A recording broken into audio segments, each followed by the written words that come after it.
So welcome everybody. Uh, I we have a fantastic year ahead with the Fire Horse, so I'm looking forward to sharing that with you. I'm going to run through some slides. If you get some questions coming up in your mind as I'm kind of going through the content, then just jot them down in the either take notes or jot them down in the chat area, and we'll have plenty of time for questions. But I'll probably kind of go with the flow for a bit and then take some questions. Um, like I say, it's a fantastic year. There's just a few different complexities going on, but we'll break that all down for you and have some fun. So what I'm going to do is I'm just going to share my screen.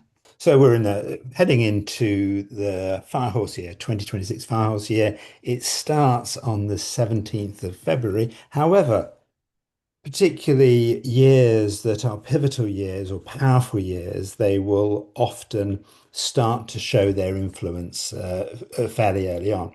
Now, I've got lots of different slides here for you, um, and I've also put them on the website for you. So just go to the Five Institute website and you put in CC, two capital letters, 2026, and you'll see all the different slides. Once I've finished the actual presentation, then I'll upload some other content there as well. So it's worth heading back there afterwards. So what are we going to cover? What are we going to look at? Well, we're going to give you, if you're new to this or you need to have a bit of a refresher, we are going to give you a little bit of an overview of the Chinese zodiac.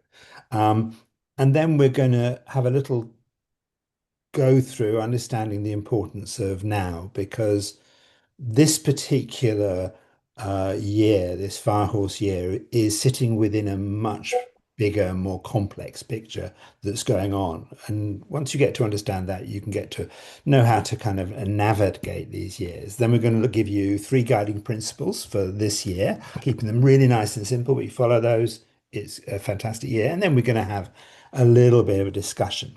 So let's have a little look at the Chinese zodiac. So the Chinese were pretty obsessional about looking for patterns and shapes and things that went on. And they had over 5,000 years of exploring flow and time and understanding the world and making sense of it.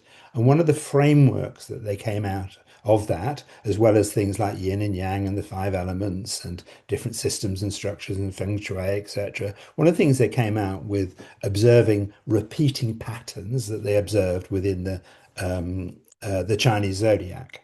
Now, it's interesting when people say, "Oh, I don't believe in all this astrology or patterns or all these sorts of things. I don't believe in it." And it's a bit, for me, it's a bit like saying, "I don't believe in the seasons," and that's fine. Just it's probably quite a good idea to recognize that there are repeating patterns, and we have those with things like the seasons and night and day. And it's kind of good to recognize that in winter you probably need a coat, and in summer you can probably do without one.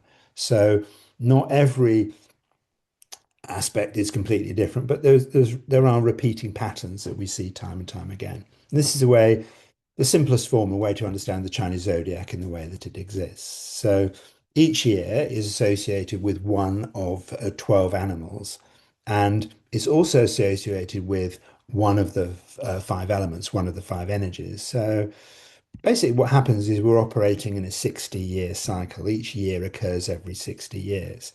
So the last time we were in a fire horse year was in 1966. Now, each year has a theme, a flow, an undercurrent, a kind of vibration to it. And each 12-year block of time has a theme, a flow, an undercurrent, a vibration to it. And currently we're in a block of time which started in 2020, which is dominated by metal energy. It had started with two metal energy years, 2020, 21, and will end with two metal energy years. Now, the metal energy, in a way, it's almost like an exam question at the start of this block of time and an exam question at the end. And if we recognize that metal energy is connected with autumn, with fall, and that is around disconnection. It's about isolation. It's to do with the kind of lungs. It's to do with us working out what matters, what doesn't matter, and it's to do with the having some sense of secrets, the things being hidden from us. So in 2020, various different things kind of happened within this isolation, disconnection, working out what value, what matters to you, and an obsession looking for secrets.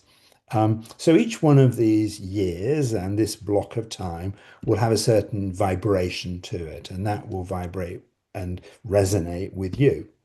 It will interact with your stars, your eastern, your western stars, your numerology, the essence of who you are, all these different ways that we try to understand uh, our personality. Because each time when we arrive in this world, there is a certain vibration in the world, and we will resonate and we will start to pick that up.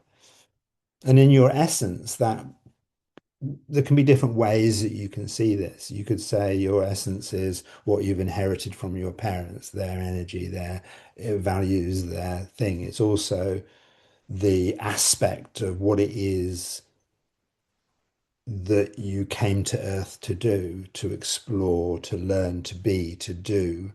The repeating life lessons, the essence of who you are as an individual.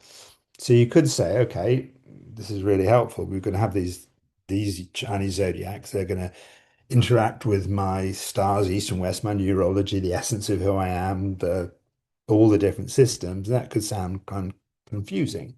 Now, I think the easiest way to understand these years is through the vitality test.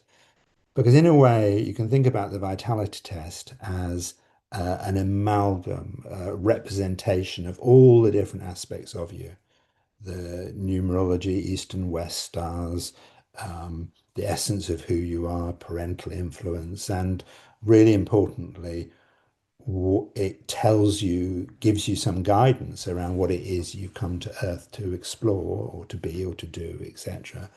Now, each energy, you have these very different profiles, and some energies will be more dominant in the profile, and that tends to be our focus or our way of seeing the world. It's our lens on the world. Whereas when you have your energies that are lower, that tends to be our kind of blind spots or our lack of focus. So it's really good to know, actually, I will tend to look at the world this way, and I will tend to miss out these sorts of things. So, kind of example, I have a lot of earth energy, so I kind of want to understand how the world works. I have a lot of wood energy, I want to have some justice, and some fire energy, I kind of want to make the difficult, help people understand the difficult things in a fun way. I have very little water energy, so I tend not to naturally focus on my own sustainability, which could be a challenge. Now, if you want to know the Vitality Test, I know many of you have already taken this. It's completely free. Just go to fiveinstitute.com. So let's just pull this together for you to help you make sense, because there were lots of different moving parts there.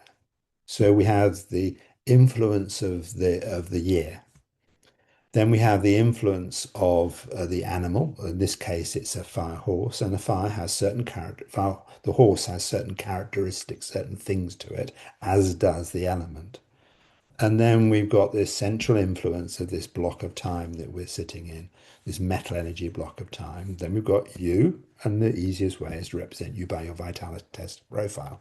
So we're going to break all of this down to you for you and give you uh, the understanding about the fire energy when you put that with the horse, what that means, and then see how that plays out. Now, this next part I want to move into is remember, if you've got questions coming up, write them down, put them in the chat area. Perhaps hold them and we'll put them in the chat area all together. But so let's kind of look at understanding the importance of now. So when we have one of these years arriving, so we're in this fire or coming into this fire horse year, same as 1966. Will it be exactly the same as 1966? Well, no, but it will have similar characteristics and vibrations and things going on. You can kind of recognize the two together. Not every summer is exactly the same, but you kind of know it's summer. the sorts of things happen and you need to kind of go on. And there are these very repeating patterns. So this is characteristic of something similar to the 1960s. However, something else is going on. And to understand your response to this year, we have to get some context because context really, really matters. So, a way to think about the experience that we're having at the moment is we've got two contradictory forces trying to happen at the same time.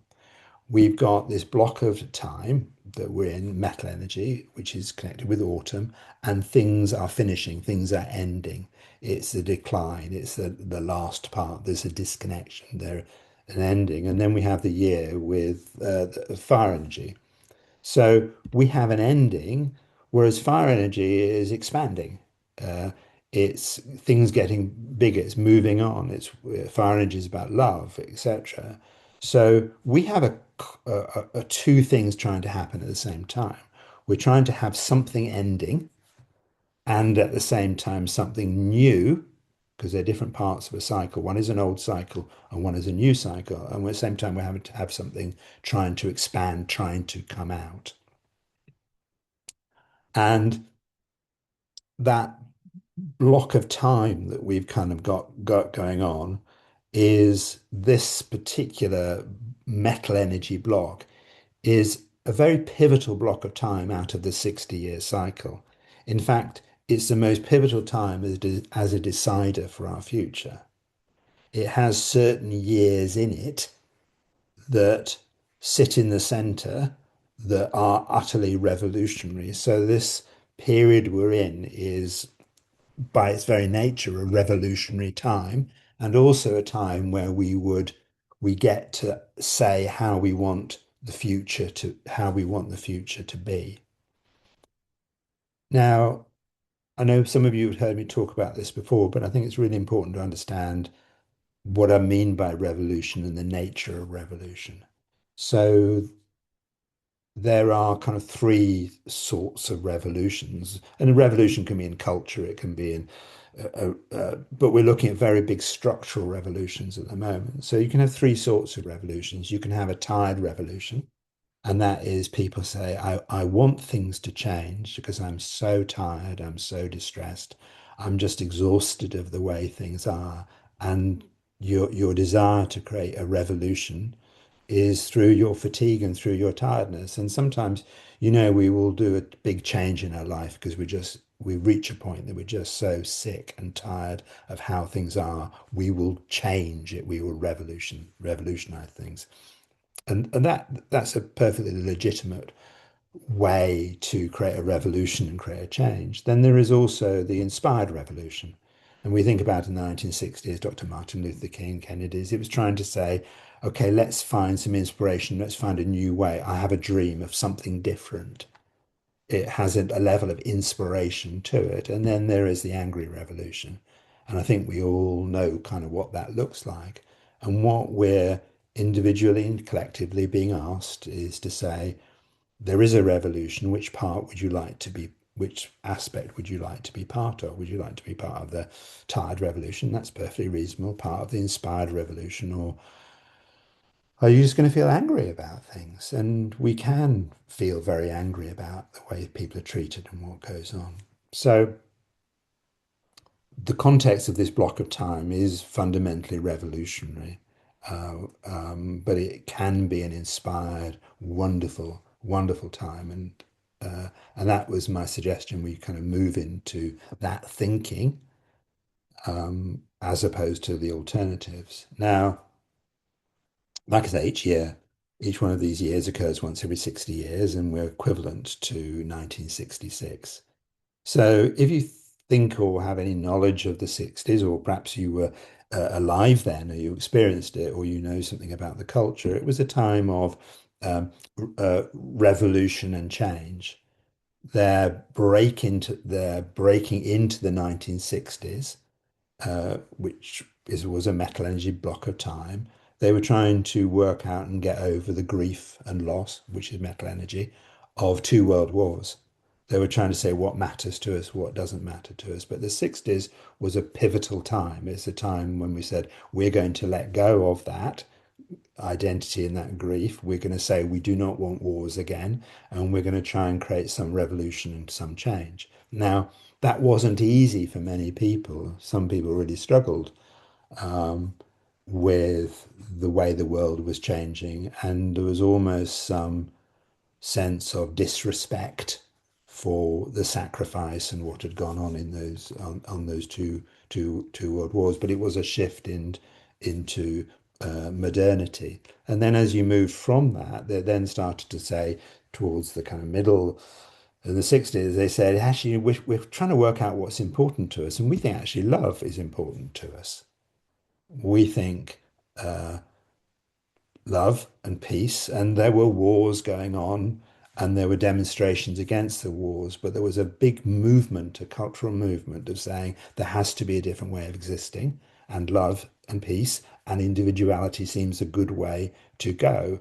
And people started to react against that. And 1966 was a tipping point year, as this year is a tipping point year. Some years are about us building up to things and experiencing things and letting go of things. Some years are about us working out what it is that we value, what it is that we don't want. Some years are very personal to us, and some years are about the world and society and how that changes. And these fire horses, as 1966, it was a tipping point year. Society moved away from asking for reform to question the entire system of government and everything that was there. Identity, freedom, equality became central themes that was important, and justice and dreams, and the idea that individuals could and should reshape society gained some momentum. It was the shifting and the tipping point. And like the 1960s, we're in a time of revolution and challenging norms. However, we are doing this on steroids. This is the 1960s on steroids because we've also got something else going on that hasn't happened for 2000 years. And if you've heard me talk about this before, it's still going on. It's still going on. We have three very large cycles of time: geopolitics, consumerism, the way that trade happens, the way we consume, etc., and our spirituality are all in a certain energy and they're all moving into a different energy. And like I say, that hasn't happened for 2000 years. So if you think, God, the world feels like everything's changing and it's all ups and down and we don't know who we are and I'm losing my identity and this all same thing, you're right. This is big. This is really, really big. Like I said, it's 2000 years. However, um, in the 1960s, there was a definite movement around the youth being the change. There's a slight difference in this, in that there are many people that are alive that have gone through stuff and experienced stuff, particularly if you're a sensitive soul or things matter to you or you feel things deeply. There are things that you have been through that have uh, gifts or talents or skills or abilities that the world needs now. And I think this is actually the age of the experienced, the people with experience. Of course, the young will have a different energy, but because this is such a destabilizing time to have, and it's such a time that we need to have some experience or wisdom to handle. And if you have been through experiences, you will have gained some insight, some wisdom, some knowledge. This is the time of the experience to help guide and go through this. Now, we're going to talk about what that might be, but just recognize there is something that has led up to this time with your experience that has a value, and this is a time for your experience, but it's also a time of great doubt, of uncertainty and confusion. Um, it is a time of that. It's also a time where, and I talked about this last year in the kind of wood snake year, that 2025 was the best year to release your limiting beliefs. And if you didn't do it consciously, you were given experience to say, is this really true? Challenge your the things that you might have been struggling with. Snakes are about lies and deception. So what were you told or what did you believe that just wasn't true? That if you could let go of that thinking, and 2025 was the best year to do that. Doesn't mean you can't do it in 2026 and beyond, but 2025 had so many gifts in it to help you let go of things. So if you could let go of that thing that was never ever true about you and step into your true identity, into your power, how would that revolutionize your life? And as a result of that process that we have been going through since 2020, of disconnection, identity shifting and changing, stepping into a more powerful version of ourselves. And then 2025 was let's strip away all the stuff that was never true. You also then have to strip away some of the identity that you have built around the stuff that was never true, that you're not good at this, you can't do this, etc. So it was a very strong year to shift identities. So I want you to just think and just we'll just kind of pause for a little bit, just get working in the back of your mind. Um, what did you let go of in 2025? And how could that revolutionize your life? Or it could be, what were you asked to let go of that you struggled with? Now, letting go of it could be, you decided to clear out clutter. You've been holding on to these old things for ages and ages, and actually they no longer represent you, and you just had a really big declutter, a really big tidy. It could be that's what you did. Or it could be that you just challenged some people's perception of you that you might have picked up at school, you might have picked up. This is kind of old fundamental stuff.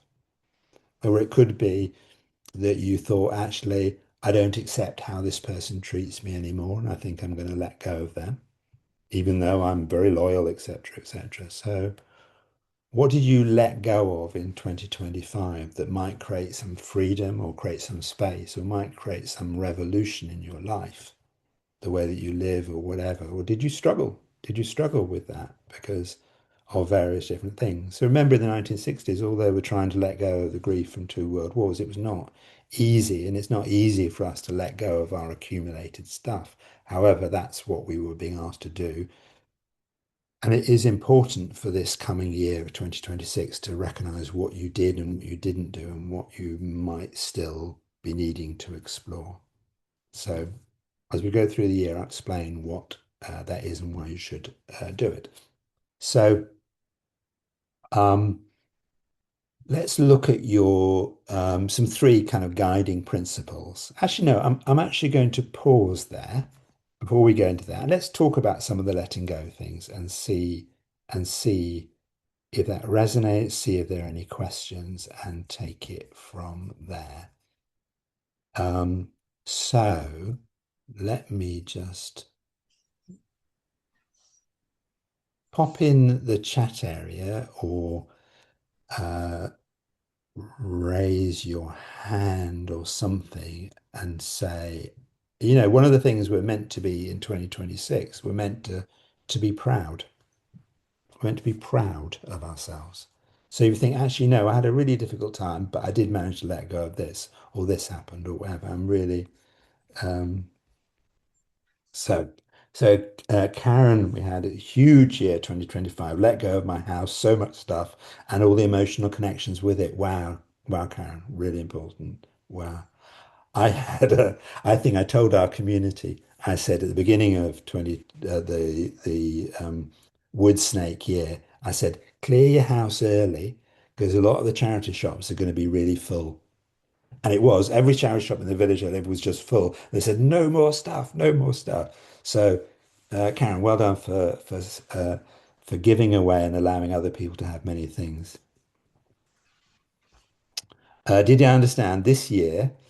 This is the year of revolution, or is it the whole 2020? This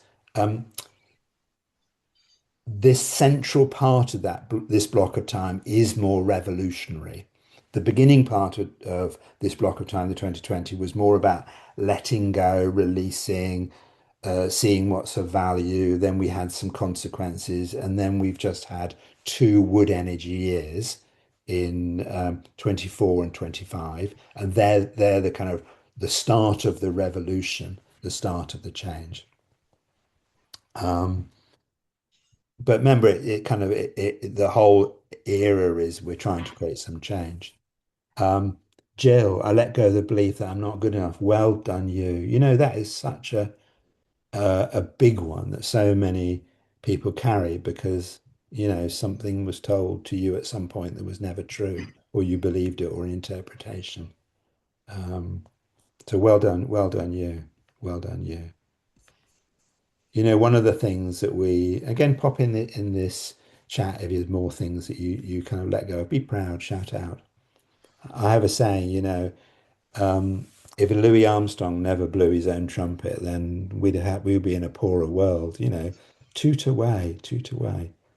Um, There's a question from Rhoda earlier on about it's more about the vitality test yeah, versus astrology. She says, my test results were earth and metal, the total opposite of my astrological energies, which are all fire and air.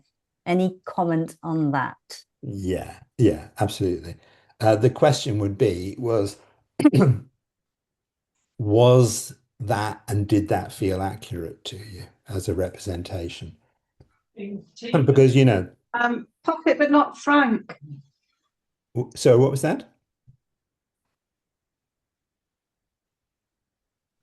I think there's someone who's come in and may not have been muted. Yeah, so my question would be, does that vitality test where there's energies resonate with you? Do they help you make sense? Because you couldn't say, well, okay, I'm I'm a Leo, I'm a fire sign. Does that mean that every fire sign is that was born in July 1959, do they all have exactly the same personality and characteristics? Well, they'll have some, but there's a difference. There's a difference in how we show up and what we've come to explore. So I have lots of characteristics of being a Leo. However, it is my earth energy struggle to work out the difference between giving and sacrifice that is a life lesson. And I don't have any earth signs in my astrology. I just have all these fire signs, but I've come to explore something different. Um, so we've got some lovely ones, Christine. A let go shredded historical medical letter, which no longer felt they related to me. Well done, you. That's fantastic. Well done, you. You know, one of the things we're letting go of is so many identities, and they get held up in so many different things.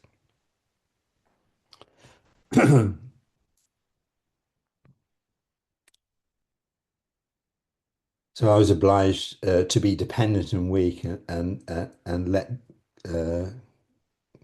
I was hospitalized after collapsing on the steps of Lowe's Hospital. So depending on help from others, massively changed the matriarch of a large family. Yeah. I mean, those sorts of big things do. And you know, one of the things we sometimes have to break away is the identity our family have for us. You know, it can be ridiculous. You can be in your 50s and you're still the youngest child. You're still the one of the younger siblings and expected to behave like the younger, but yet you're in a powerful position. You're 50 and you've got everything. So Cindy felt a real pull to let go of labels, identities, corporate life coach marketing. Yeah, not being boxed into some sort of identity. A real year to detaching, free me from myself, other people, expectation professionally. Well done, Cindy. And you've got all that fantastic work, and you know, all the stuff around the mask. Move, totally unplanned, downsize, feels good. Yeah, this is fantastic. And Fiona said, could you please say more about the 2000-year period of in the three cycles? I won't go into that now. We'll see how much time we've got, and there'll be a bit of thinking around that going on. I love your phrase, Karen, love your phrase around giving versus sacrifice. Yeah, lots of us had to work that one out. Anyway, should we go back to the slides? Should we do some more, should we do some more of that? Okay, let me just share again. Do, do, do, do, do. Um, so let's look at three guiding principles for 2026. Now, what we will do is we will build that up by looking at, first of all, looking at the fire energy and say, okay, what is the essence of fire energy? What are we trying to understand about it? Then we'll look at the essence of the horse, and then we'll pull that together into some kind of guiding principles. Now, when I teach the energies in schools and in different places, or and this is kind of one of the things I really love about them, is A, they're accurate, but we already know them.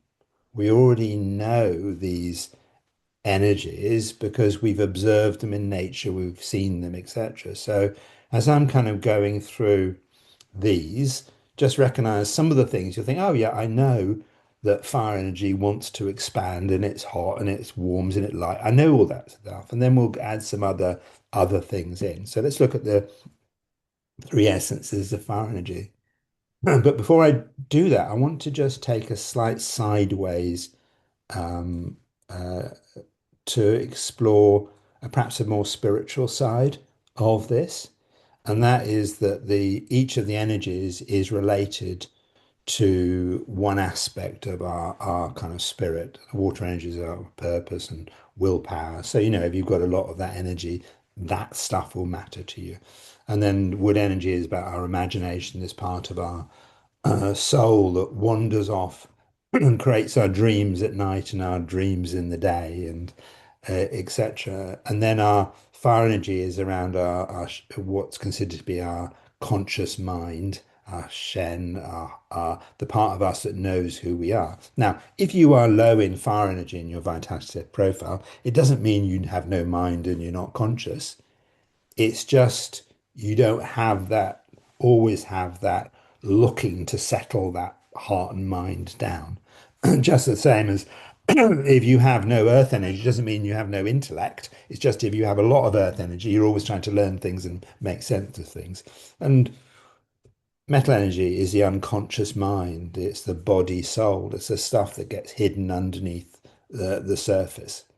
So if we look at fire energy with this year that we're moving into, um, when you understand the spiritual side of it, and you look at the Chinese character for the Shen, this conscious mind, it's more than a conscious mind. If you look at that Chinese character for you, it gives you a clue about what we're being asked to do this year.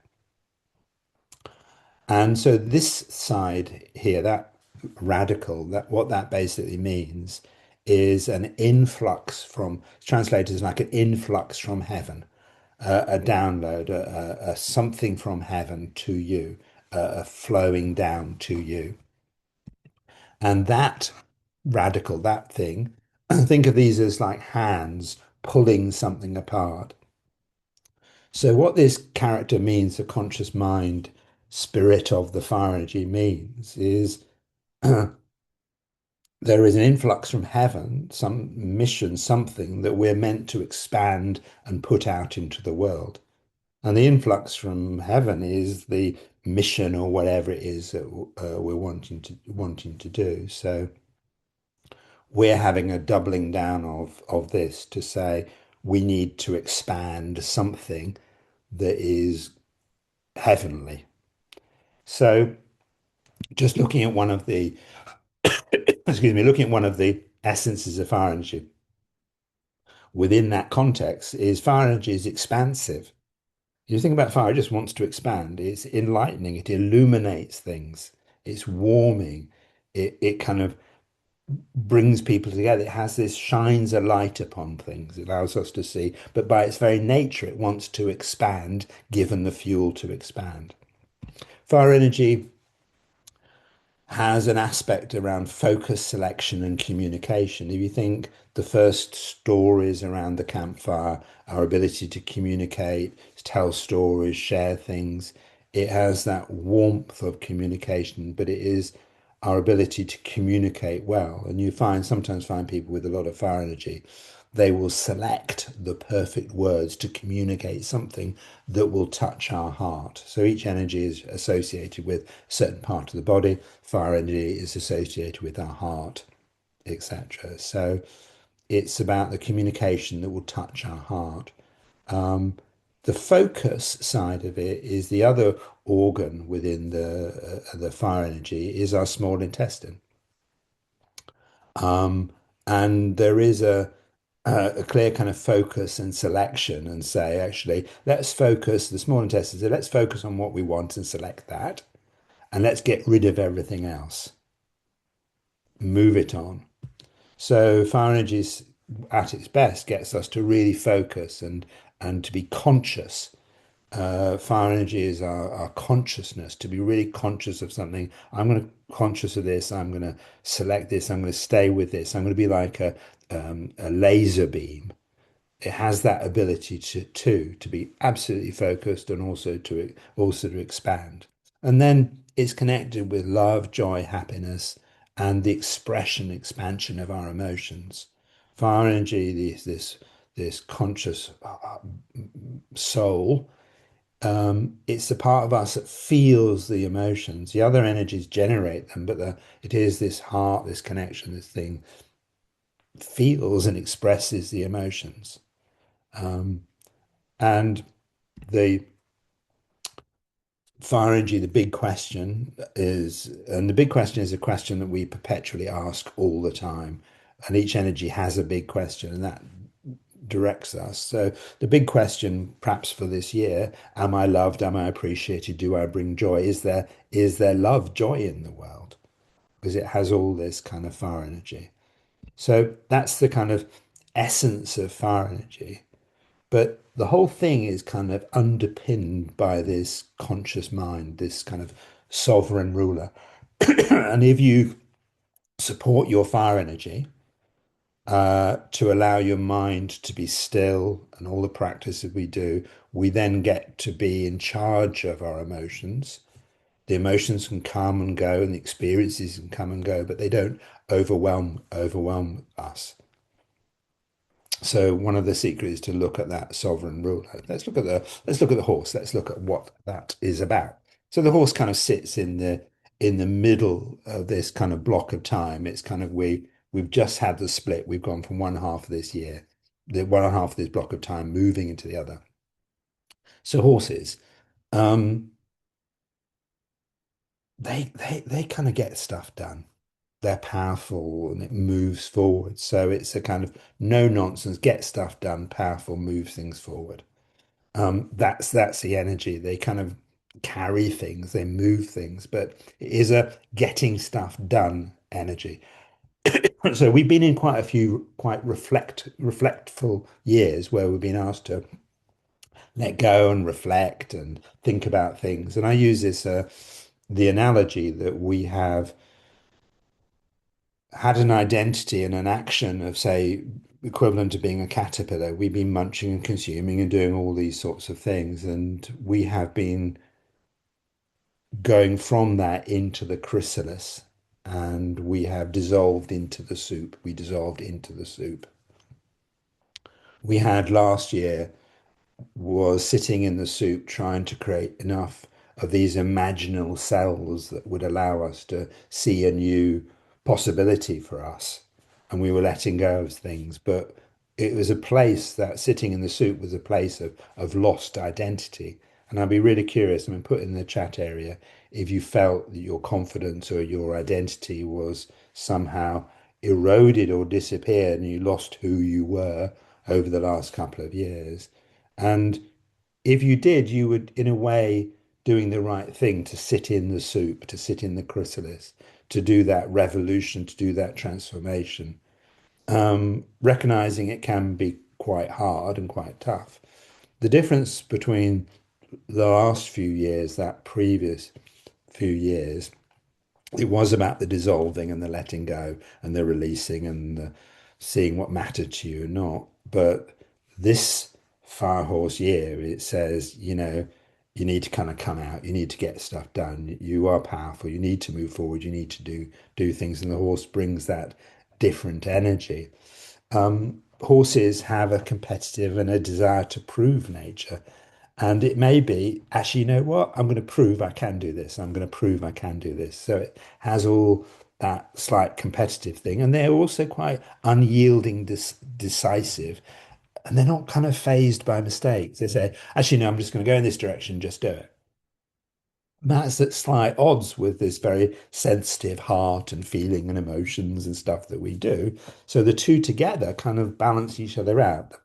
Horses saying, let's move forward. Fire energy says, let's be selective as to which direction we go. Brilliant combination. So we have the essence of the fire energy, this expansive, enlightening, warming, focus, selection, communication, love, joy, happiness, expression of our emotions. This is, like I say, this is the first fire energy year we've had since 2017.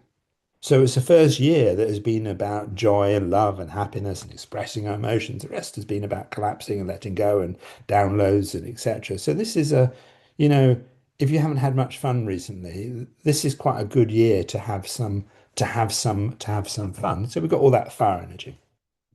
And then we've got the horse, getting stuff done. Like I say, you've got all these slides, moving forward, dynamic, desire to prove, competitive, unyielding. It um his minds can't sometimes be changed. You can't sometimes break a horse. It's not phased by mistakes, it's a moving forward. So you put all those together, and that tells you what this year is about, and it also tells you what it is that you need to do. And I will break that down for you. And I'm going to put these three guiding principles, I'm going to put them all up in a single block to see how they all sit together. So your first guiding principle is choose love and be committed to it, stay focused. And the fire energy helps us stay focused. The fire energy allows us to recognize that love is important, and the commitment nature of just going for it with the horse is really, really important. And in a way, you say, okay, well, what's the choice I'm being asked to make? Because we're being asked to make choices. This is a time of you choosing, and there is only really one very, very simple choice. You have to say, do I choose love or do I choose fear? Do I choose kindness or do I choose attacking people? Do I choose to see the best or the worst in people? Do I choose we get to choose, and it is a simple choice we're being asked to make and a hard choice to follow through. But it is a guiding principle to choose love and be committed to it and stay focused. Now, love goes in two different directions. It can be an outside love for the world, but actually it starts with an inside job, to choose to love yourself, to be kind to yourself, to be considerate of yourself, and just keep sticking at that, even though you might not do things right, things might not be okay, and just stay focused on and the times that you are not loving towards yourself. And the fire energy helps with that because it will illuminate it, it will allow you to see it, and it will give you emotions. So if your emotions are struggling and you're not feeling good about yourself, some self-love is a good thing to do, or communities that would support you. And that leads to that kind of second guiding principle is, high vibrational communication inside and out. Look at how you speak to yourself, how you communicate with yourself.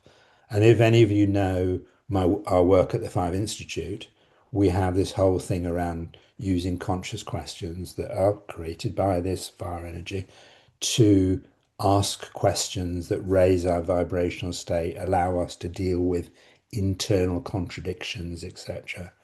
So the very nature of our communication inside and out is really important, and it has to be trying to hold it in a high vibrational space.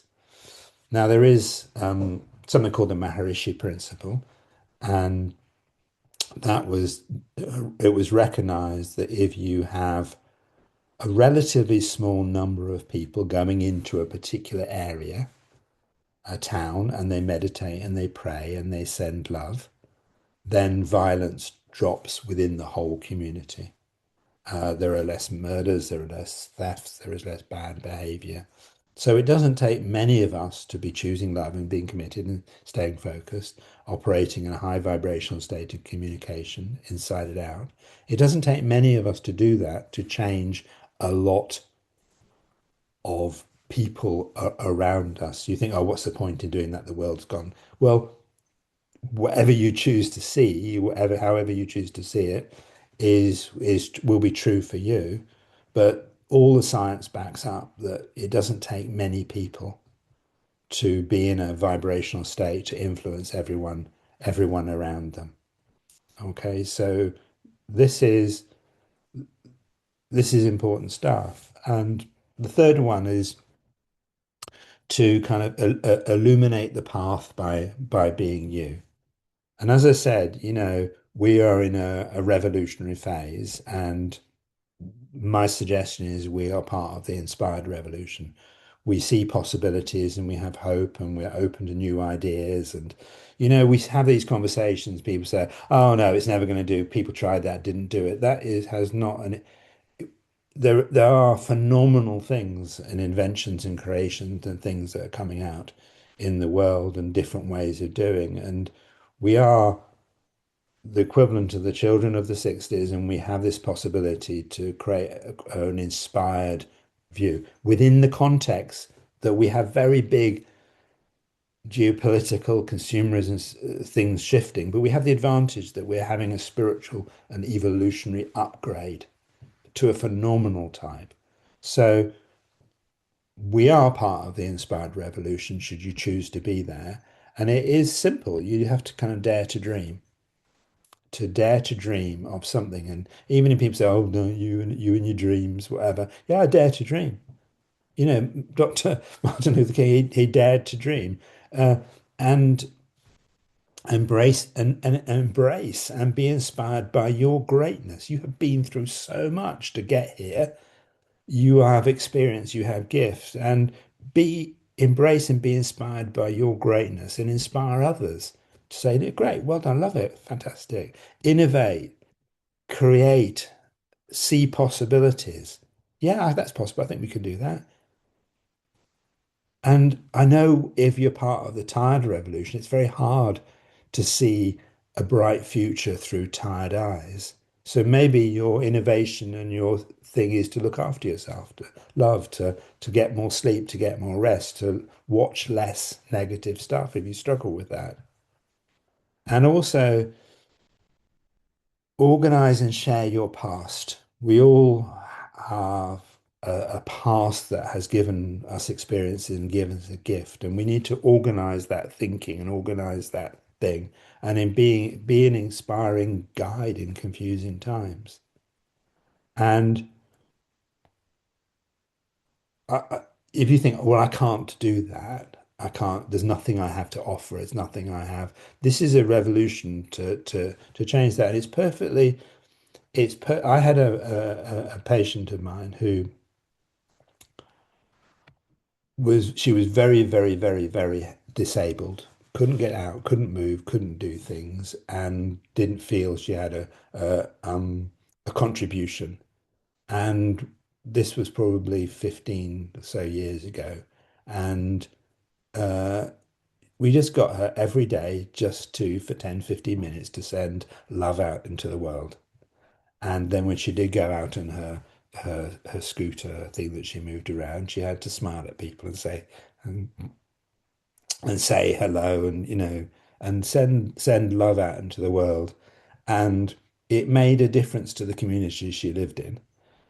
So much so when she passed away, there was a grieving and a loss for that. So be innovative and creative and see possibilities. You have gifts, and this is the age of the experienced.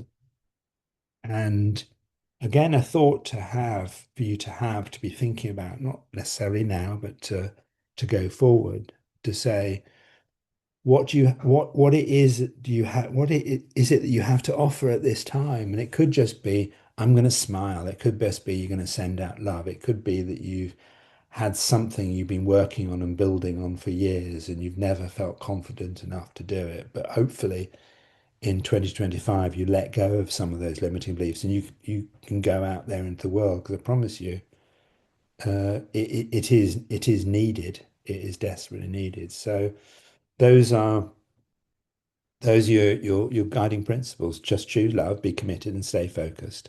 High vibrational communication inside and out, and illuminate the path by being you.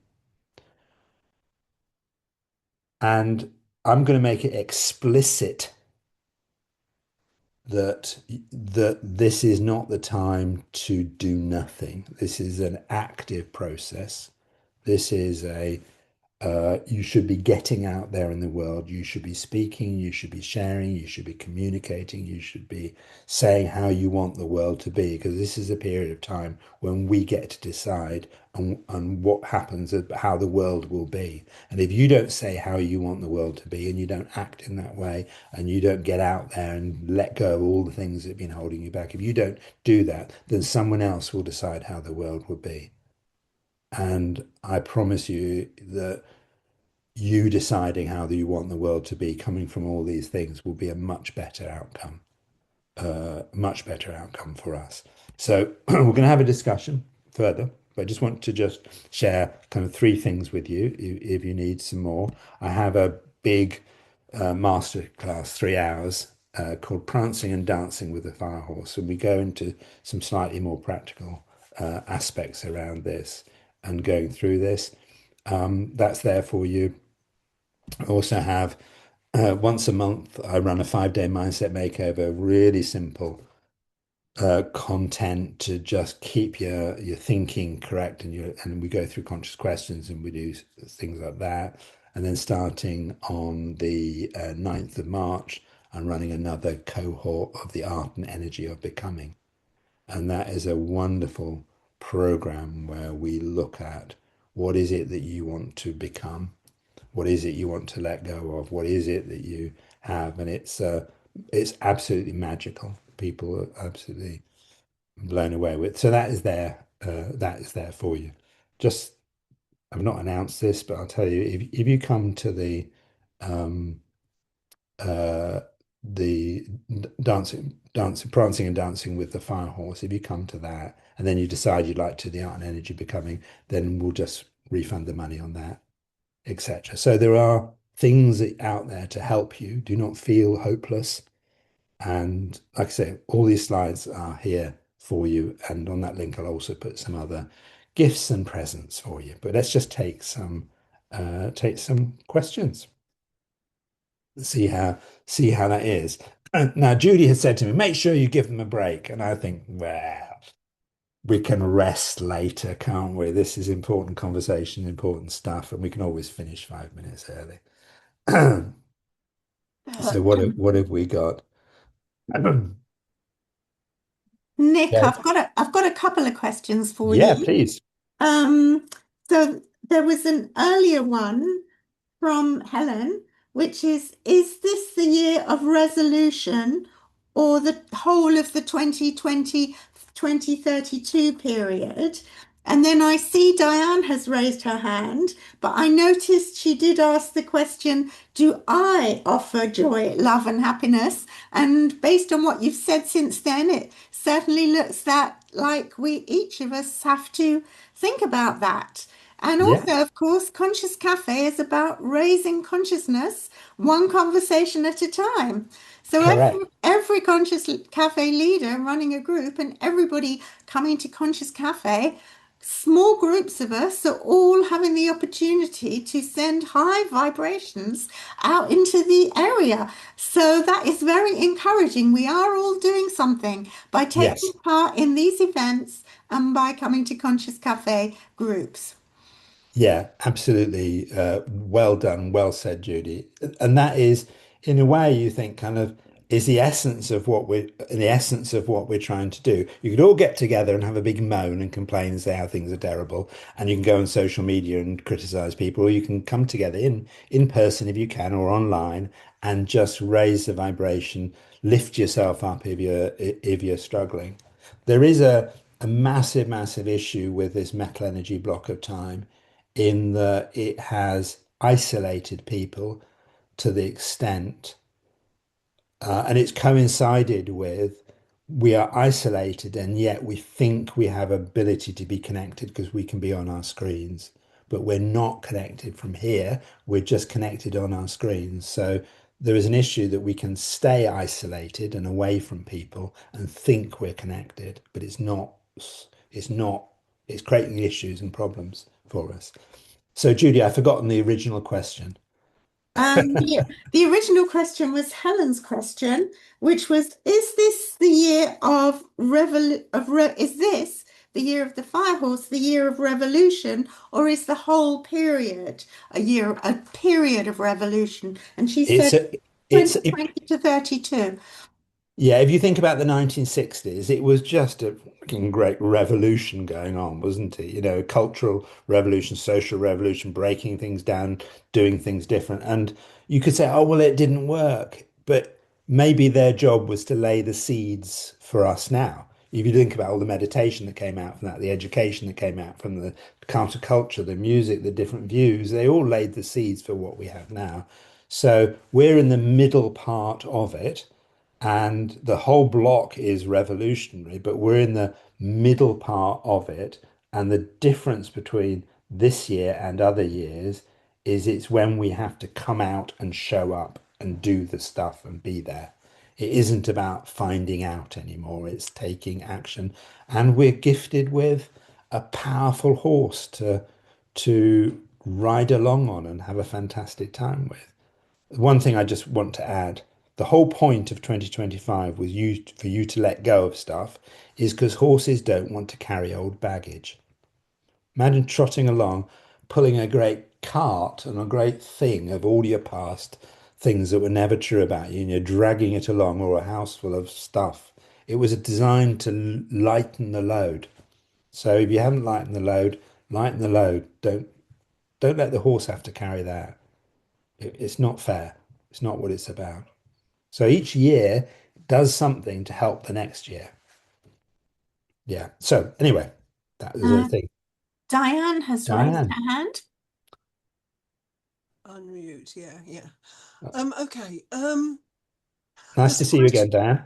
Oh, thank you. Lovely to be here. Amazing, amazing talk. Thank you so much. It's Good. been really inspiring so far, even. I've seen a question that's coming underneath, and I'm going to mention it because I'd say two things.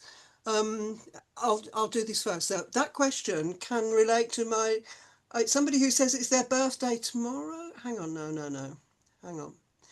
They're a fire horse. They're talking about being a fire horse. Anyway, this lady, Jill Baker. I was born on the 11th of January 1967.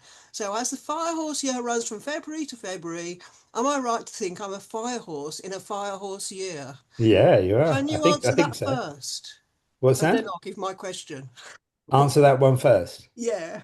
Yeah. So yeah, probably I can't get the exact dates in my head when the fire horse in 67, 66 ended and finished. But yeah, you will be a fire horse. Um, but and this is you see this stuff written about Chinese astrology, and I think, for God's sake, come on. So it says fire horse year. This is how a fire horse will get on in the fire horse year. So don't tell me every single person born in 66 will have the same experience in this year. No, they don't. They've got essences and vitality tests and all sorts of things like that. So yeah, you are a fire horse in a fire horse year. There will be a resonance to it, but there are other things that you have come to explore and experience and share and give. So yeah, you will resonate with it. And that's a wonderful answer. If I now will say, I still have two things to say actually, but I'll say the funny one first and then try and say something beautiful afterwards. Because do I offer love every time I open my mouth? Yes, hopefully. Do I shower you with love? Everybody, wherever I go, all day? Yes, it's a way of life. We're all connected. There's only one of us here, really, one piece of energy, whether we like it or not. And that is why, actually, I'm saying the first bit first. That is why we can't control very much in this world. We can't control our government or our system or anything like that. The only thing we can control, the only thing we've got a small chance, we can't actually control it very well because we're not very practiced, but is our own state of mind. And therefore, it's up to us to have a responsibility, to feel that responsibility and try and control ourselves so that we just shower everybody with love every time we do anything and think anything, yeah? And therefore, the question that came up and came from the beginning, the fire horse only happens once every 60 years, doesn't it? Yes. And therefore, in China, the story that I've been telling people, it's almost horrible, but it's not because it's fun. And it's meant in the spirit of fun. The Chinese, if all the babies that are born in the year of the fire horse, they kill the babies. I mean, they obviously don't. It's the same No. as the rest of it. But that's what they say because of the year of the fire horse. Somebody I spoke to yesterday, sitting in this room, in this chair, who's really troublesome. I try and solve their problem. Really hard work sorting this person's life out. And therefore, he knew what I was talking about when I said, the thing is, it's your birthday this year. You're going to be 60, aren't you, William? You know, you do know they killed fire horses. The Chinese kill them at birth. He said, everybody I know who has a birthday the same age as him. And there's another lady lived upstairs. She's dead now. Wonderfully, it's a release. But she was also a fire horse. I've known loads of them. But I'd suggest that maybe they've got a task, haven't they? We're here to find out what we're here for, and we can Yeah, achieve it yeah, if yeah, we learn how to shower everybody with love. yeah, absolutely, absolutely. They obviously didn't kill all the fire horses. They did No, many obviously not, terrible no. things in China, but they didn't do that. And why would you? Because they're such a lovely creature. And what a And gift of a so, year. yeah, exactly. And the Lovely person that I creature. look after and the person that died, also lovely, lovely people. Yes, exactly. Yeah. We don't kill And anybody at birth, actually. yeah. I'll have a Dan, I'll have a slightly counter view on things here. So Oh, if you good. even indulge me here. Yeah. Has anyone heard of Andrew Tate? Yes. Yep. So, Eh. okay. So he was not in government, he was not in power, and yet he had an ability to influence and change the thinking of young men globally, massively. Don't tell me he was a fire horse. No, no, it's nothing to do with Firehorse. It's more the fact that what he stood for and how he was abhorrent to me and horrific. And he changed schools, created all terrible things and youngsters and stuff. But it was an example of how an individual can have more influence than government. So I think we should be really careful to say that we can't change big things because of governments and this and that, and we're not thing, but actually we really can. It might just be, and Andrew Tate did it as a collective. It wasn't him individually. It was a lot of people together. So imagine if we had a kindness movement, a compassion movement, which I know many people here are involved with. We get to change the world as well. And my feeling is we need to try and make politicians irrelevant in terms of the creation of our culture. And they are irrelevant in terms of the creation of a culture. We get to decide. And that is the essence of what they were trying to say and do in the 60s. And we are trying to say and do now. We get to decide on our culture. And we just get to decide who decides. And the human beings can be incredibly, a single human being can be influential if they are surrounding people and have a message that resonates. And like I say, Andrew Tate was abhorrent, but his message resonated with people that felt lost, lonely, or etc., etc. So I think we can do it. I think we I can do it. agree. I know you'll. I love the heart. Thank you, Dan. Anything else? What have we got? What have we got? There's a question from Karen Tyler. She says, I have a very strong fire, 32% in my test. In a fire year, what do I need to think about and focus on? I'm a water rabbit, 1963. Okay. So in the Big Weber, the big masterclass, prancing and dancing with this fire horse, we go through each individual energy and we look at what we're going to do. But I'm very happy to point you in that direction. So if you have very strong fire energy, there will be enough distractions out there that may pull you off course because there will be dramas and there will be excitement and there will be secret and there'll be all these sorts of things, and it's easy to be drawn into the drama because of your fire energy. Your fire energy could also be if you're not getting enough sleep or you're not getting enough rest. It can That fire energy can make us very, very sensitive to all the things going on. And if you watch a lot of the news, your heart will be broken because you will hear and see things that will break your heart, and you can lose sight that what we're seeing there is not representative of the whole world. It's a drama that's going on in certain places that is being rammed down our throats as an experience. But if you really spend a lot of time in that field, by all means keep up to date with what's happening, but don't spend too long, or it will break your heart and you'll start to lose sense that there is love in the world because you just see a lack of it. And then the final thing with that level of fire energy, there are many things, but the final thing I think is really worth mentioning, and this is to do with what we're meant to do in this fire energy year. Is we're meant to say, I love this and I want more of it. I'm passionate about this. I'm going to expand that into the world. This is what matters to me. I'm passionate. I love this. And that's what I'm going to expand out to the world. That's what we're meant to be doing. So we're meant to be um, finding places of joy and expressing them, expanding them.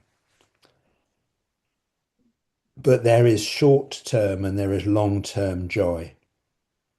So a short-term joy would be just watching the next little video and the next thing. So you buy a course, and you watch a video, and your reward or your joy, oh, I'm going to watch another one, I'm going to do another one, I'm going to do another one. But that's not the same as doing the work or searching for simple, people say, oh, follow your bliss. That's what you need to do. Just follow your heart and follow your bliss.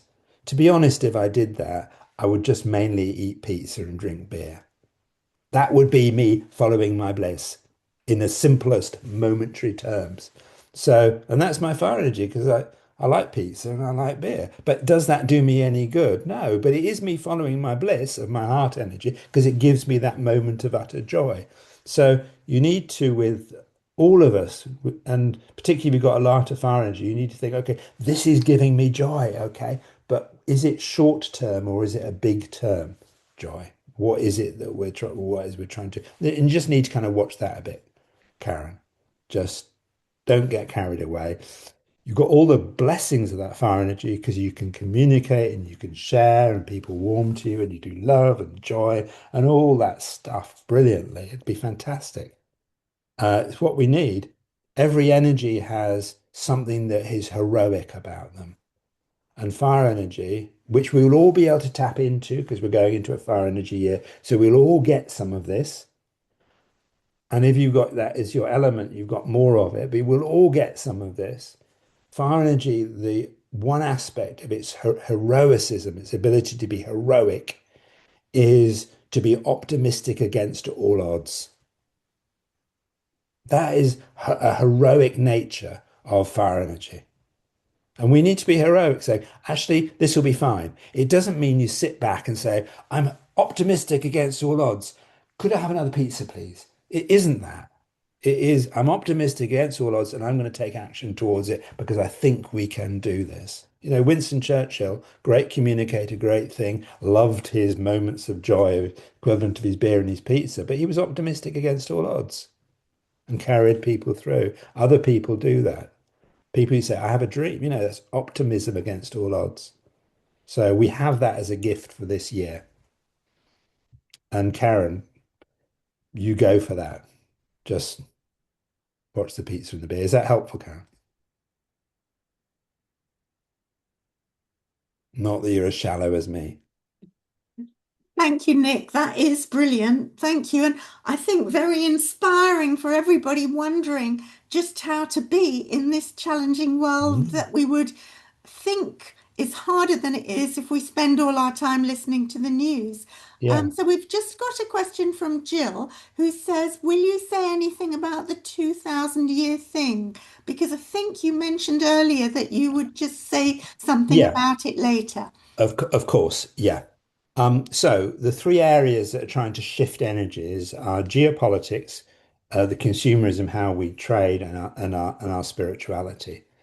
So geopolitics, I think, is the one we probably need to mention. Geopolitics is currently in fire energy, and fire energy is based on love. So our politics is say, hey, do you love me? Do you love me? Love me. If you love me, I'm going to say all sorts of things to make you love me. And when you love me, you vote for me, and then I'll do very short-term things or absolute nothing, and then I'll try and get you to love me again. So we do short-term thinking, etc. And um, when the ancient Greeks um, were debating what the merits of democracy, what they said was democracy will work beautifully if you have a sense of what is true and people know what's true, and if you don't have too much division between those that have and those that don't. And Plato and Socrates, when they're debating, it said if you have division between those that have and those that don't, what will happen is the people that will be wanting to power will find someone to blame that these people have and these people don't. And there will be a movement towards extreme views because if anyone can stand for anything, those that are scary or blaming or hateful will mobilize the people that have and against the people that don't. And you know, we're seeing that. So there is a shift away from the geopolitics of fire energy and love, and we're moving into earth energy. And earth energy is about education, it's about communication, it's about community, it's about ground up, bottom based ideas. It could, if it goes wrong, we could go tribal and everyone goes into the little groups and communities. We could go like that. But we could also have the opportunity to say, actually, we, the collective, do not agree with this pattern, and we have more local politics or local decision making, etc., or we make the politicians irrelevant. And part of that revolution will be you're seeing that groups of people coming together to say, we, the collective, do not believe this is acceptable. We don't believe this is okay. Whereas fire energy is all about, you know, love me politics. So that's the geopolitics. That's why we're seeing the breaking down of truth and democracy as we're seeing it, because we're trying to have something new. And as you might well have guessed, Trump is not the answer to that. He is the instigator of the quicker decline within that process. But it's up to us to make choices about what it is that we want. Unfortunately, fortunately, we're in a time where we get to say, actually, we'd like more love and kindness. We'd like more so and so. That's what we're having. And then our spirituality is trying to do something different, and that's another great big conversation and well worth having at some point.